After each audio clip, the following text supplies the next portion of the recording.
안녕하세요. 감춰진 심리의 문을 하나씩 열어가는 시간, 마음의 열쇠입니다. 오늘 우리가 여는 첫 번째 심리의 문은 다음과 같은 한 문장으로 시작됩니다. 자유의지는 환상일 수 있다.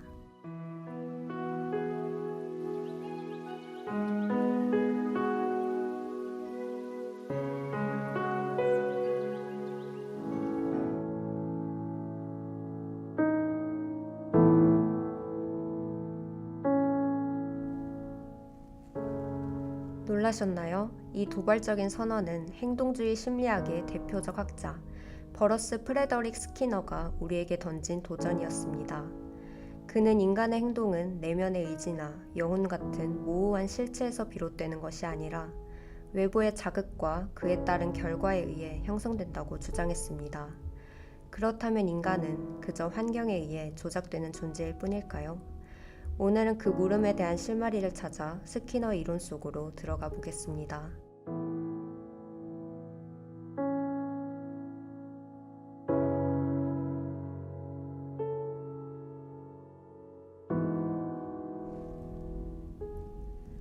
심리학에서 인간 행동을 설명하는 대표적인 조건화 이론은 두 가지가 있습니다. 하나는 파블로프의 개실험으로 유명한 고전적 조건화, 그리고 다른 하나가 오늘의 주인공 스키너의 조작적 조건화입니다. 고전적 조건화는 자극에 대한 자동적인 반응을 설명합니다. 종소리에 침을 흘리는 개처럼 무의식적인 연결이 형성되는 과정입니다. 반면 스키너가 주목한 조작적 조건화는 보다 능동적인 행동의 결과에 주목합니다. 즉, 어떤 행동이 보상을 받으면 반복되고 처벌을 받으면 사라진다는 것이죠. 스키너는 이것이 인간 행동의 대부분을 설명할 수 있다고 믿었습니다.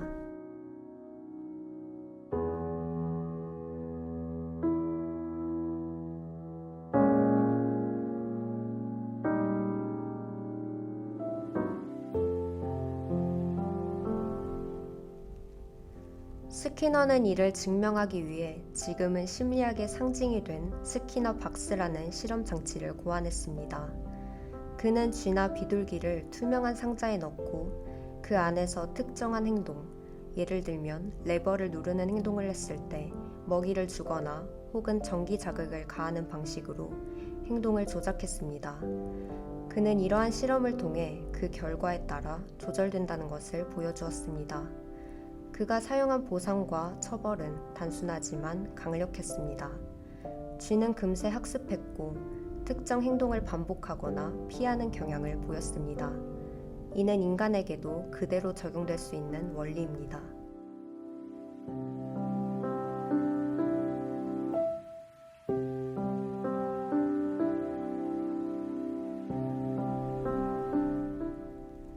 하지만 단순히 보상을 주는 것만으로는 부족했습니다. 이에 스키너는 보상의 타이밍과 빈도, 즉 강화 스케줄이 행동 유지에 결정적인 영향을 준다는 사실을 밝혀냅니다. 강화 스케줄은 크게 두 가지 기준으로 나뉩니다. 하나는 시간 간격을 의미하는 간격 스케줄, 다른 하나는 행동 횟수를 뜻하는 비율 스케줄입니다. 예를 들어 고정 간격 스케줄은 일정한 시간마다 보상이 주어지는 방식이며 변동 간격 스케줄은 예측 불가능한 시간 간격으로 보상이 주어집니다. 반면 고정 비율 스케줄은 정해진 횟수의 행동 후 보상이 주어지고 변동 비율 스케줄은 예측할 수 없는 횟수 후에 보상이 주어집니다. 스키너는 변동 비율 스케줄, 즉 언제 보상이 올지 모를 상황에서 가장 강력한 학습 효과가 나타난다고 밝혔습니다. 여러분, 이 원리를 어디서 본 것 같지 않으신가요? 바로 도박, 소셜미디어 알림, 그리고 게임의 보상 시스템입니다.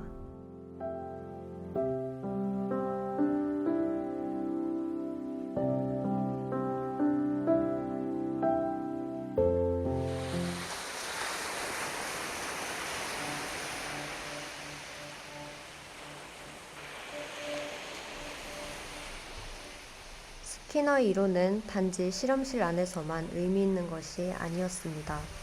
오늘날에도 그의 이론은 교육, 조직관리, 마케팅 전략 등 다양한 영역에서 놀라울 만큼 직접적으로 활용되고 있습니다.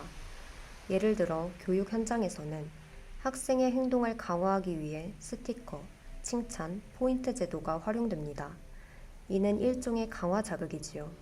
조직에서는 성과급 제도나 인센티브, 즉 보상을 통해 직원들의 행동을 유도합니다.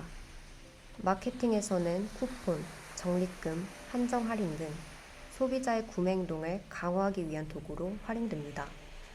우리가 흔히 경험하는 몇 회 구매 시 몇 원 할인과 같은 캠페인도 바로 고정 비율 강화 스케줄의 전형입니다.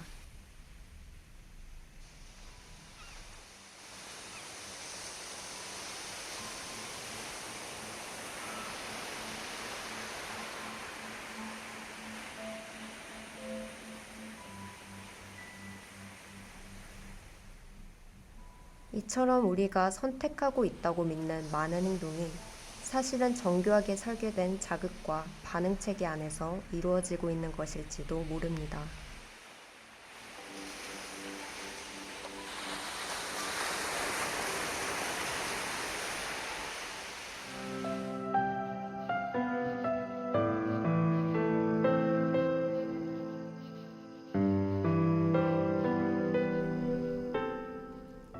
스키너는 말했습니다.